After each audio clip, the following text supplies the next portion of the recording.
That was a fancy countdown. And we're live. It was. My name is Ian O'Neill, and we're here with the two usual suspects, and Harry Powell and Sean Denny. And we're going to chat a little bit about the UFC Vegas 42 card, which is right around the corner here now. But before we go ahead and do that, I'm going to just give you guys a reminder for anybody who's listening or anyone who's watching to check out our sponsors. EatAllReal.com, the best protein bars around. Good Irish company run by our good friend Niall Harty, who has helped us out and sponsored this stream. So head on over to EatAllReal.com, enter this code word Severe MMA, get yourself 15% off, and yeah, go and do that. Guys, how are we doing today? We're right around the corner. Big main event coming up. Holloway versus Rodriguez. A couple of other good fights on the card too that we'll talk about as well. We'll get things going just on your thoughts on the main card. And I mean, the biggest thing that I've been kind of thinking about coming into this fight is really how do you see Rodriguez doing? Because I'm struggling to think of a way he can get the win here in this fight. And maybe I'll just go to Harry first and then get his thoughts on the actual fight itself and maybe Rodriguez's chances coming in here. So, to play as much devil's advocate as possible, Volkanovski was able to utilize leg kicks extremely well in all of the fights that he and Max have had, right? Now, Yair Rodriguez is obviously a fantastic kicker. Great leg kicks, great flashy kicks. If there is a way to slow down a volume puncher, it's to keep him at a range where he can't hit you. Legs are obviously longer than arms, and Rodriguez is well able to throw bountiful amounts of kicks. The problem is the Rodriguez style does not lend itself to 5-round fights. He's been tired in the third round of fights before, and he throws big, high-octane spinning kicks, spinning shit, as Kaposa would say on Twitter. And whilst it's an amazing aesthetic style, it's not a style that's going to win you titles and that's going to win you 5-round fights, right? If we go back to his last fight against the Korean Zombie, he was losing that fight until the last couple of seconds, right? And Korean Zombie is a pressure fighter. So I think if we're going to take anything from this fight, we're going to see a more dominant performance from Max Holloway than what the Korean Zombie was able to put on. Now, the only caveat I'll give to that is Yair Rodriguez has been out for 2 years now, right? What improvements has he made? What's he been able to do? Probably the answer is not much because he suffered a pretty nasty bout of COVID. He lost family members to COVID. And it sounds like he's had a rough 2 years rather than a 2 years that he's chosen to take off in order to get his skills better. Max Holloway seems like a steam train that just keeps going, right? Like, I don't see him missing a step at all. The last fight he had was one of the most dominant one-sided performances over 5 rounds we've ever seen. So I think it's a very tough fight for Yair Rodriguez. And my final point, sorry, I know I've talked a lot. My final point here is in the build-up and in the media day, Yair Rodriguez has openly said he doesn't care if he wins or loses. He's more bothered about learning from this fight, which to me sounds like he already knows he's probably going to get whacked, right? Like, you're on mute. Yeah. I mean, I think you're right there in what you're saying, but like having that kind of attitude for Rodriguez, like you're not going to be wanting to go in there and try and learn against Max Holloway because he's an elite level fighter. And I mean, what do you think that Holloway's chances are coming into this fight, Sean Denny? For me, probably about 99%.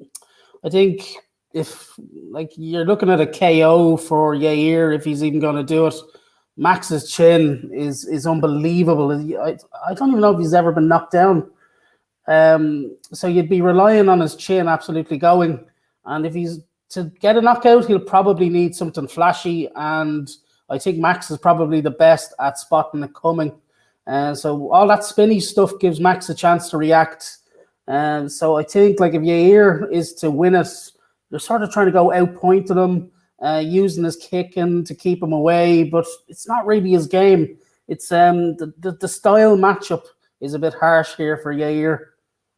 Yeah, it is definitely going to be a tough one. And I mean, like, I do agree with what you're saying there, Sean, where I think that Rodriguez's best opportunity maybe to get that is from maybe fighting on the outside, and he can't allow Holloway to come in here and kind of swarm him or put, like, Holloway can't afford to be on the back foot. And I think the fighter that does end up on the back foot in this fight is probably going to be the eventual loser of this fight.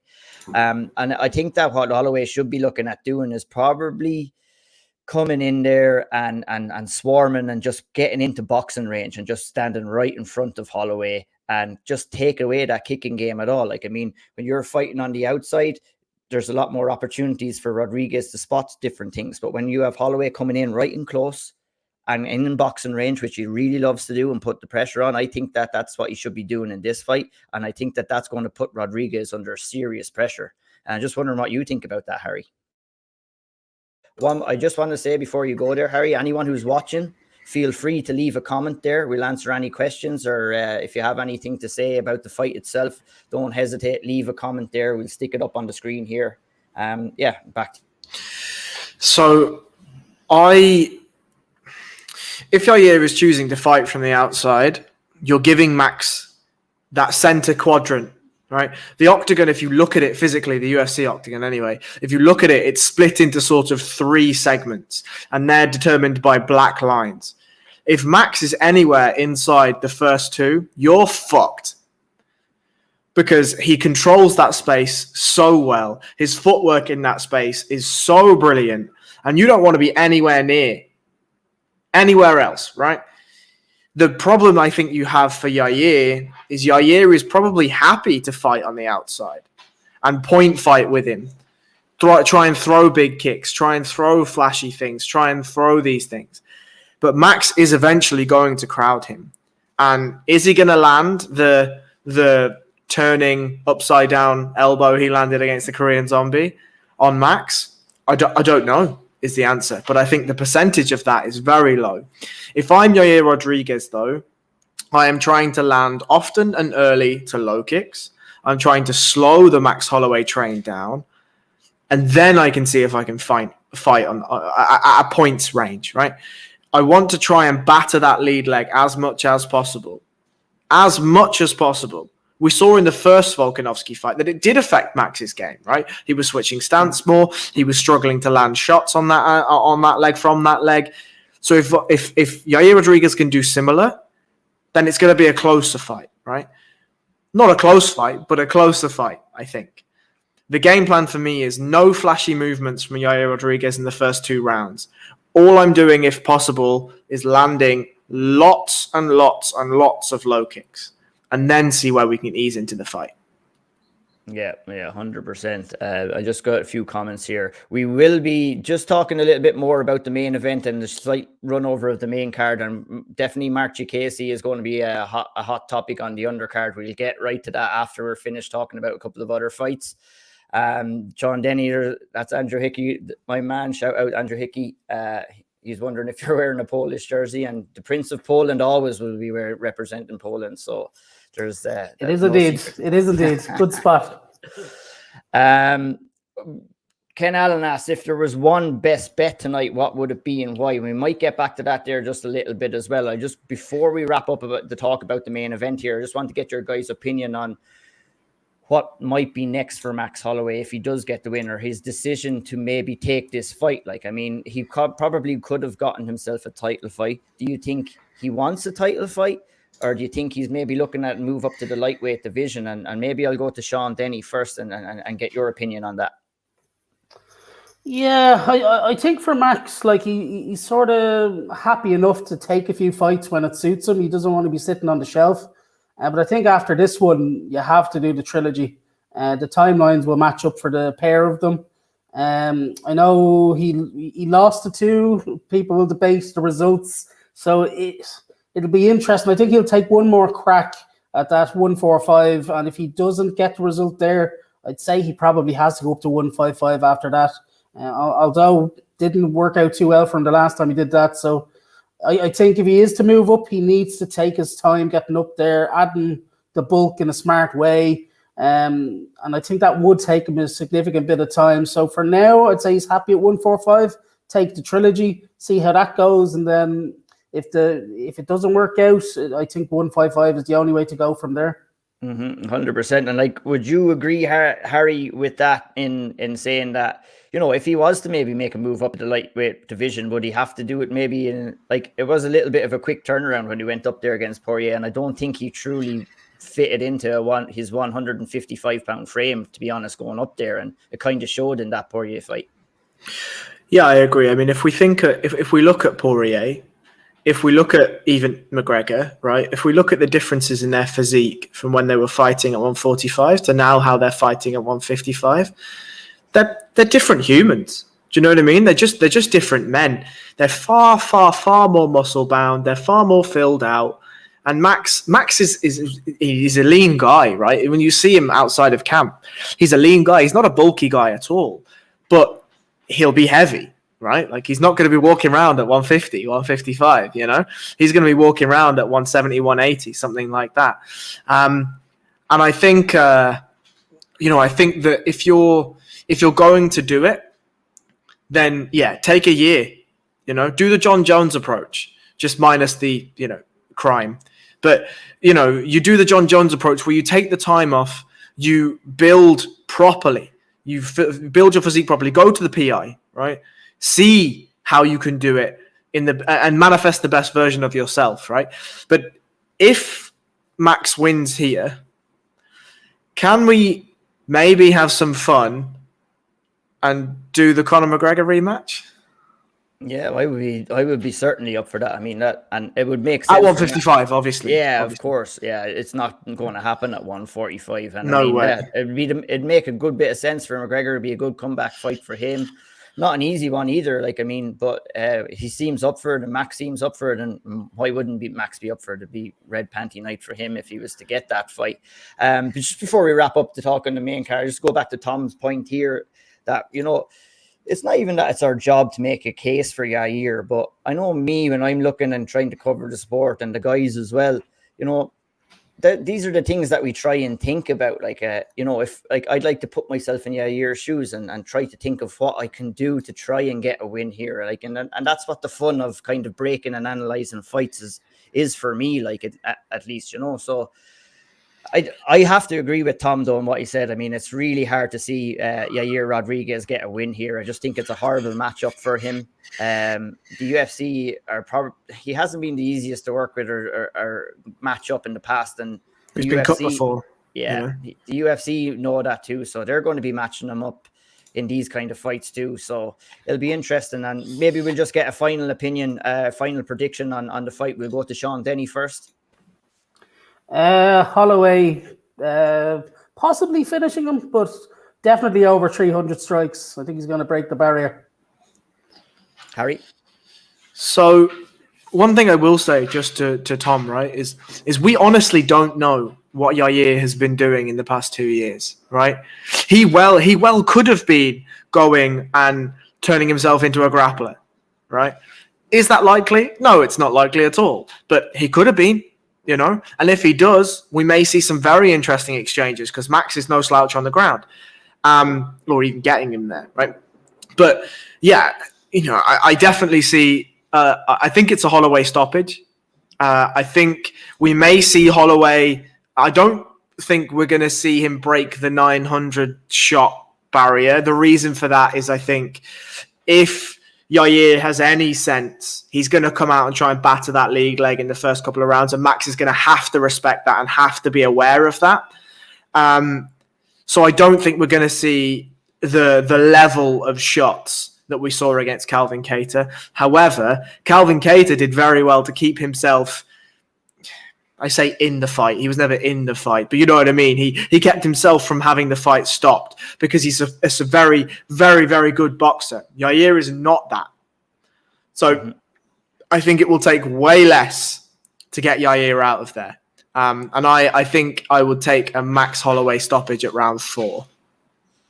Yeah, I tend to agree with both you guys. And I'd be leaning towards a Max Holloway stoppage myself, maybe round 3 or round 4. I just think that his output is going to be far too much for Rodriguez to be able to take. Although Rodriguez has some chances to win this fight, but not all that much. And look, at the rest of the main card in reality is not great.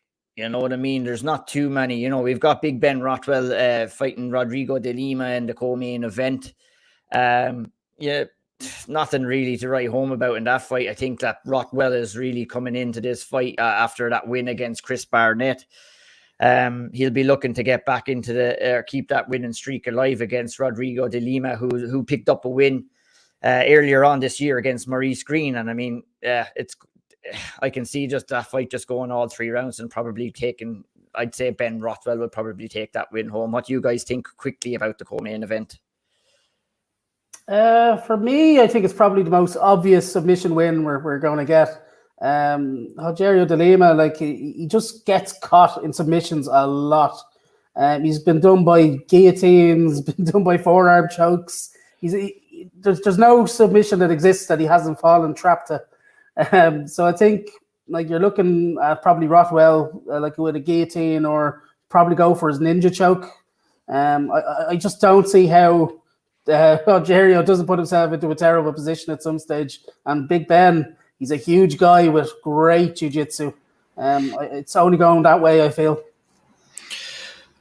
Yeah, I mean, I don't think there's anything else to say on that, really. I mean, if there was a... I don't think there is really, to be honest, either. I think Sean covered it excellently there. So maybe I'll ask you, Harry, anything else, anybody else that's standing out to you on the main card? You know, we have Song Yadong. The Twitter's going to be full of dick jokes for that fight, so that's going to be Jesus fucking Christ. MMA Twitter is a joke. So that's a good fight to open up. I mean, I do think that's a good fight. It's a banger, really. It's a banger. Song Yadong's never in a boring fight, and I think Julio Arce is a very good fighter. I think that might well be fight of the night, if I'm really honest. I'm really, really interested in how those guys fight. Very similar records: 17-5-1 for Song and 17-4 for Julio Arce. I think, that's about as 50-50 matchup as you're going to get. I think Miguel Baeza versus Chaos Williams is going to be fun as well. 2 big hitters, right? Two big hitters. So. Yeah, both of those fights intrigue me. Felicia Spencer's going to run over that poor lady. And I mean, look, they're just finding somebody to fight her. Do you know what I mean? Leah Letson is the poor lady that you're kind of alluding to there. She hasn't fought since 2018. And I mean, Jesus. Yeah, she's coming in here against Felicia Spencer, who's a really, really good fighter, I have to say. I mean, you know, she lost to Norma Dumont the last time, which is no shame. And before that, again, she lost to Amanda Nunes, which is also no shame. And then her other defeat is from a title defeat to Cyborg Chris Cyborg. So, I mean, what are you going to do? What are you going to do? She's fighting what she can put in front of her. And Leah Letson is going to be the person that's standing in front of her. And I would expect Felicia Spencer to pick up a relatively easy win in that fight. Moving on to the undercard, which is kind of there's a couple of more interesting fights nearly on the undercard. Some great fights, yeah. And we'll start off with Mark Casey. I'll go to you, Harry, first. And what do you think the stakes are for Mark J. Casey coming into this fight? I'm looking at this fight for him as, you know, an opportunity to kind of maybe kickstart his career again. Yeah, I mean, look, Casey came in. And was Timo Pacquiao his debut? It was not. Timo Pacquiao was his 3rd fight in. So Timo Pacquiao was his coming out party, right? That's what really, really opened up the floodgates for Mark Giacchese. If you haven't gone and watched it, go and watch. It's only 30 seconds. Go and watch the first round. It was in London, and it was an absolutely insane shot that he landed. He was then put in a tough fight against Draco Close. Had the leg kicks were the difference there. Then fought Dan Hooker, who, I mean, look, what are you going to do? And then Nasrat Haqparast in a close fight. He then goes and out-grapples Joe Duffy, which to me was fantastic. Unbelievable. He then goes out, wins against Lando Venata. It feels as though he was then thrown a little bit to the wolves, right? The guys he was supposed to fight in between there, Stevie Ray, decent level fight. Jai Herbert, a bit tough for Jai Herbert, and then Alan Patrick. I would have picked Mark in probably all of those fights, right? But you then get thrown in against Rafael Fiziev, who's a murderer of that division. And he loses a close fight there too. I think you're right. This is a nice step back in competition for him and a fight that he absolutely should be winning.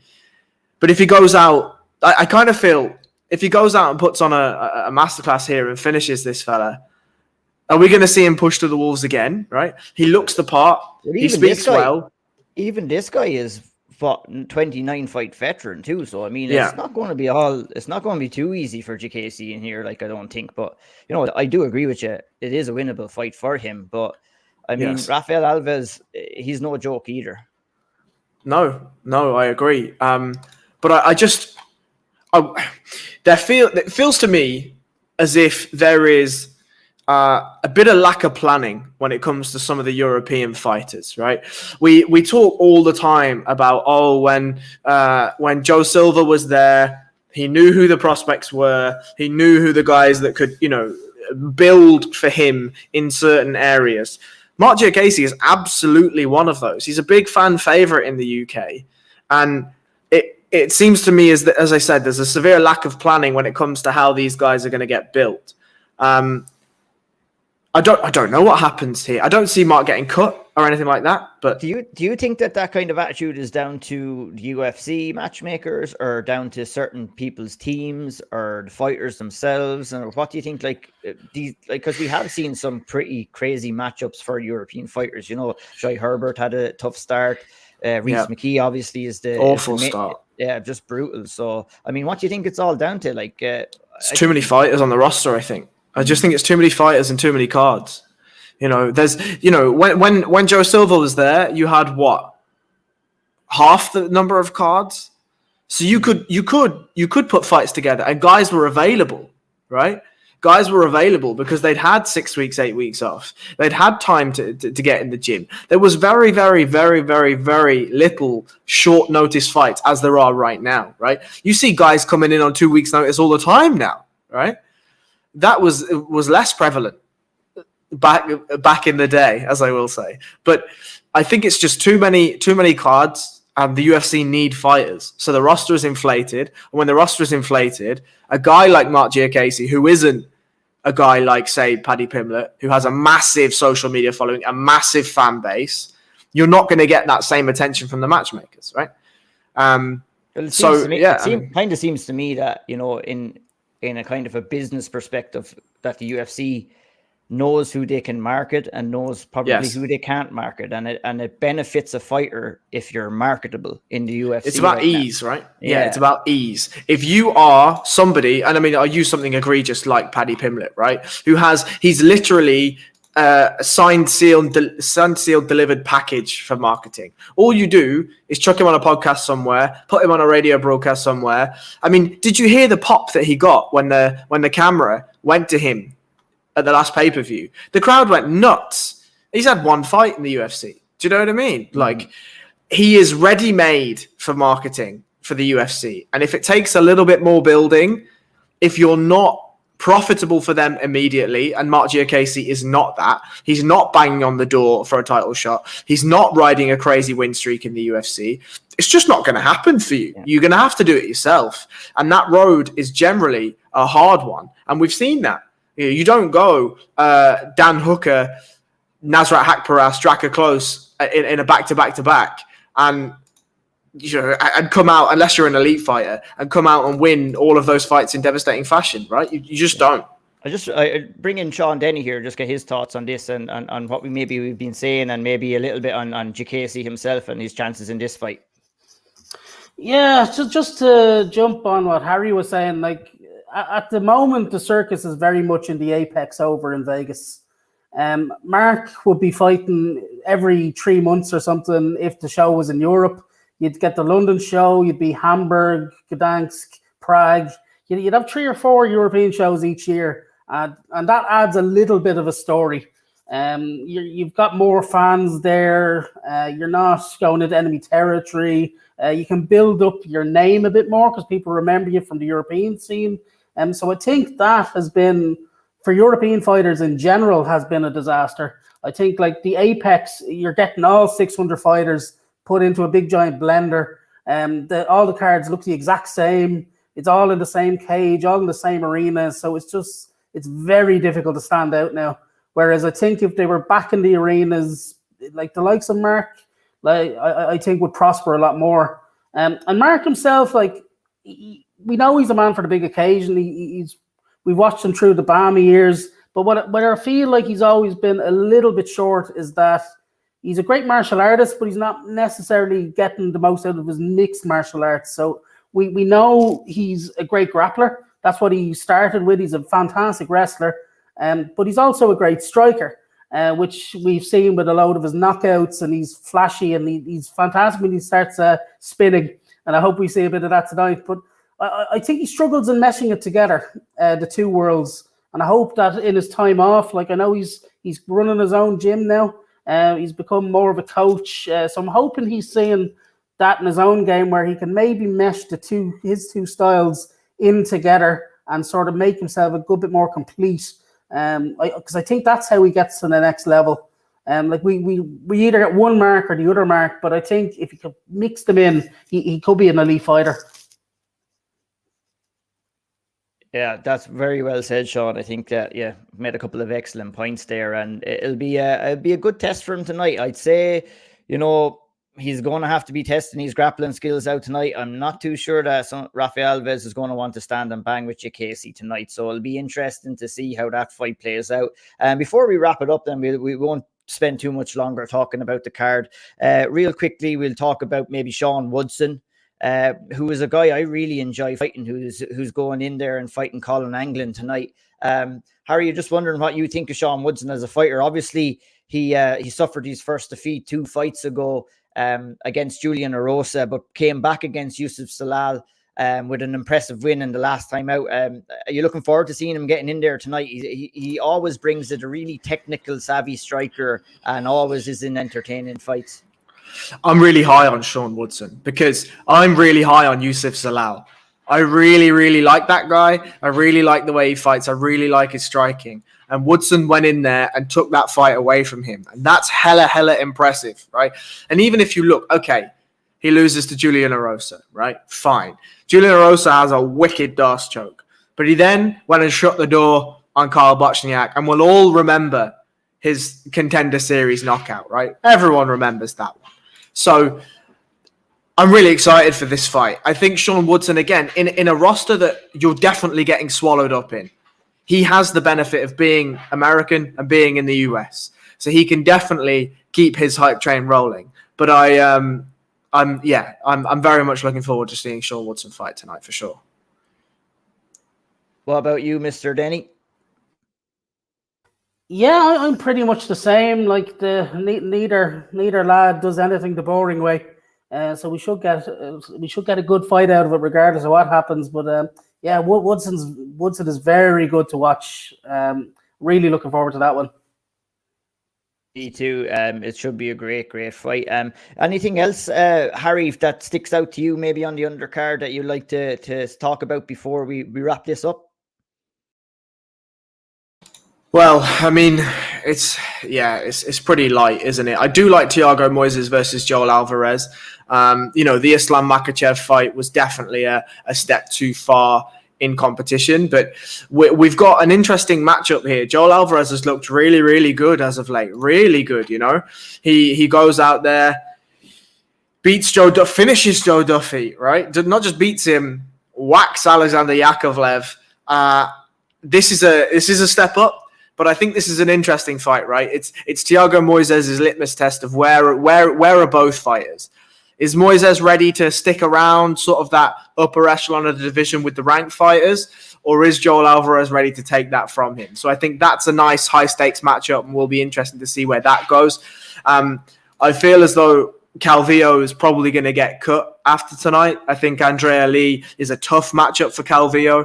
Andrea Lee uses her range well. Calvillo does not. She did take this fight at short notice, though, which might save her if she does. Get to lose, maybe. But I mean, and then Courtney Casey is probably going to run over Liana Jojua because Liana Jojua is just not a great fighter at all. She has a head and arm throw and some judo, and then doesn't do much from the bottom or the top. So Courtney Casey with the dogged wrestler and a bit of boxing should have enough to take that fight, I think. So maybe before we wrap up, give me your thoughts on maybe what could be fight of the night here. We'll go to Sean Denny first. I'm going for main event. I think that's going to steal the show, like in an obvious way. Well, I think Max himself is going to steal the show. But yeah, other than that, it wouldn't surprise me to see that Thiago Moises fight. That has the potential to be an absolute barn burner as well. High level fighter. He's only ever lost to really top guys like Imagulov, Dariush, Makachev. so some names. But yeah, so I think those two fights, but there's a few sneaky ones in there that could be bangers among some terrible fights in there as well, by Joe. Yeah, there's a mixed bag when it comes to this card, but you really and truly never know what to expect. And that's why I always want to tune into every card because, you could see some crazy shit happen on the undercard. And what fight stands out to you, or what do you think will be fight of the night tonight, Harry? It has to be Song Yudong. It has to be Song Yudong and Julio Arce. Either that or KS Williams and Miguel Baeza. Those are the two fights to me that stand out. I think Joel Alvarez and Thiago Moises will be fun, but I think if either Joel Alvarez is a great grappler, right? So we could see some fireworks on the ground. But to me, the reason I won't pick Holloway and Yair Rodriguez is because I don't think it's going to be much of a fight, right? I hate when this happens. They give fight of the night to a one-sided beatdown, right? But to have a fight with somebody, there has to be back and forth, right?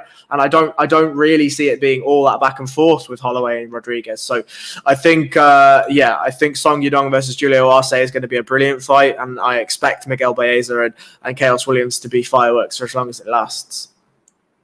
Nice, yeah. I think that all the three fights that you gave there were pretty home and hose for all great fights. I think myself, I think that if we see a competitive fight maybe over 2 rounds with Yair Rodriguez, and then maybe if Max picked it up and got the win in 3 or 4, it might be rewarded the fight of the night. But I'm looking at Baeza and Chaos Williams and Song and Arce as well as the ones to look out for. And plenty of action on the undercard too. I mean, a couple of great fights there too. So we're not too far away from it kicking off here now. So we'll wrap it up. We'll give a shout out to our sponsors once more before we go, and you'll see them up there in the top corner. EatAllReal.com for the best protein nutritional bars on the market right now. Good Irish company run by good, honest owners, and they just run a good ship, delicious bars. I know the guys in the Twitter group have been praising them out the door, and go and check them out over there at eatallreal.com. Enter the code word Severe MMA and get yourself 15% off as well. Thanks to everybody for joining us today, sending in questions, comments. Thank you, Harry. You can follow Harry at HarryPowell_BJJ over on Twitter and on Instagram, and you can follow Sean Denny at Denny Rants over on Twitter. He's following. If you're into Polish MMA or you're any European MMA, that is the guy. Polish football, clearly. Yeah, as well. So follow me at O'Neill MMA on Twitter, and on Instagram too. And thank you all for listening today, and enjoy the fights. Thank you very much, Ian. Thank you, Ian.